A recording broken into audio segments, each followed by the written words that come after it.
Vanishing Folklore and Beliefs.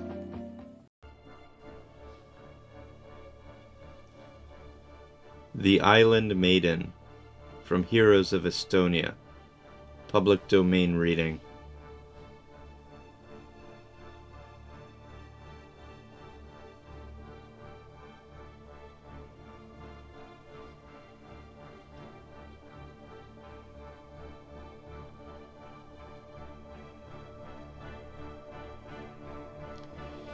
The Island Maiden.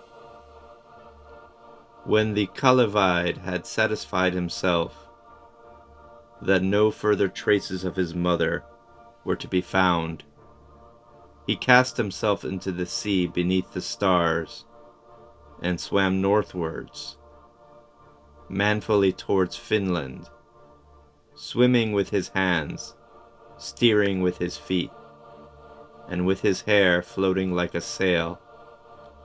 He swam on till past midnight, without meeting with a resting place. But at length he espied a black speck in the distance, which proved to be a small rocky island. The hero discovered a mossy bank on a projecting rock, and made his way to the shore and lay down, intending to sleep a little, when he was roused by a voice of a maiden singing a love song. It was very dark and somewhat foggy, but he saw the light of a fire at a little distance at the foot of an oak tree, beneath which sat a fair girl with brown eyes. The hero soon joined her, and they talked together for some time, when the maiden became alarmed at his familiarities and cried out. Her mother awoke, and thought it was only a bad dream, but her father hastened to her aid, armed with a great club. But when he saw the terrible giant, he grew as pale as death, and his club dropped from his hand. The maiden could not lift her eyes to her father, but the KALEVIPOEG asked carelessly if he had seen the Finnish sorcerer pass the island in his boat on the previous evening. "No," replied the islander, "I have not seen anything of him for weeks. But tell me your name and lineage, for I judge that you are of the race of the gods." The hero answered him fully. But when the maiden heard that he was the son of Kalev and Linda, she was seized with terror, and her foot slipping, she fell from the cliff into the sea. The father shrieked and wrung his hands, but the KALEVIPOEG plunged into the sea after the maiden, and sought for her for a long time in vain. When he abandoned the search, he did not venture to return to the island, but after crying out for a few words of unavailing regret, swam again towards Finland. The father's cry of despair fully roused the mother, who sprang up and ran toward the shore, only to learn that her daughter was lost. Then the mother took a rake with a long copper handle, and the father took his net, and with them they sought for their daughter's body at the bottom of the sea. They did not find their daughter, but they raked up an oak tree, a fir tree, an eagle's egg, an iron helmet, a fish, and a silver dish. They took them all carefully home and went again to seek for their lost child. Then a song arose from the deep, telling how a maiden went down into the sea. What beheld she in the ocean? What beneath the sea was shining?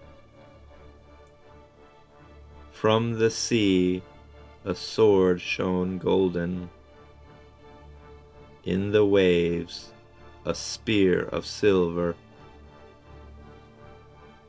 From the sand a copper crossbow. Then to grasp the sword she hastened, and to seize the spear of silver, and to lift the copper crossbow. Then there came a man to meet her. 'Twas an aged man of copper. On his head a helm of copper, wearing too a shirt of copper. Round his waist a belt of copper. On his hands were copper gauntlets. On his feet were boots of copper. In his belt were copper buckles, and the buckles chased with copper. Copper was his neck and body, and his face and eyes were copper.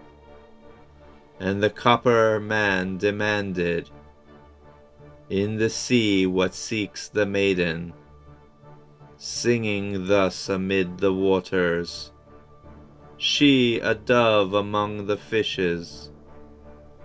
And the maiden heard and hearkened, and the little duck made answer, to the sea I went to rock me, and amid the waves to carol, and I saw the sword that glittered, and the spear of silver shining, and the copper crossbow gleaming, and to grasp the sword I hastened, and to seize the spear of silver, and to lift the copper crossbow.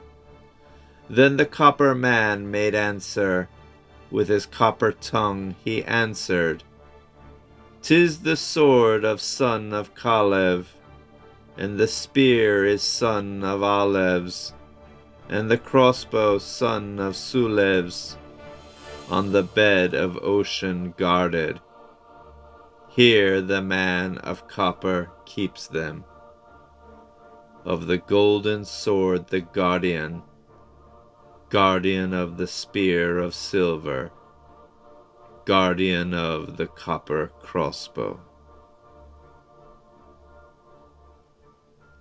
Then the man of copper offered her the weapons, if she would take him as her husband, but she refused, saying that she was the daughter of a landsman, and preferred a husband from the village on the land. He laughed scornfully. Her foot slipped, and she sank into the sea. Her father and mother came to seek her, and found only her ornaments scattered on the beach. They called her by her name and implored her to go home with them, but she answered that she could not, for she was weighed down by the water. And she related to them her adventures with the copper man. But she begged her parents not to weep for her, for she had a house at the bottom of the sea, and a soft resting place in the ooze.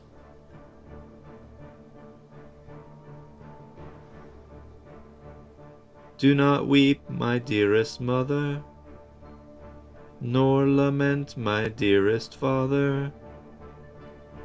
In the sea is now my dwelling, on its bed a pleasant chamber, in the depths a room to rest in the ooze a nest of softness.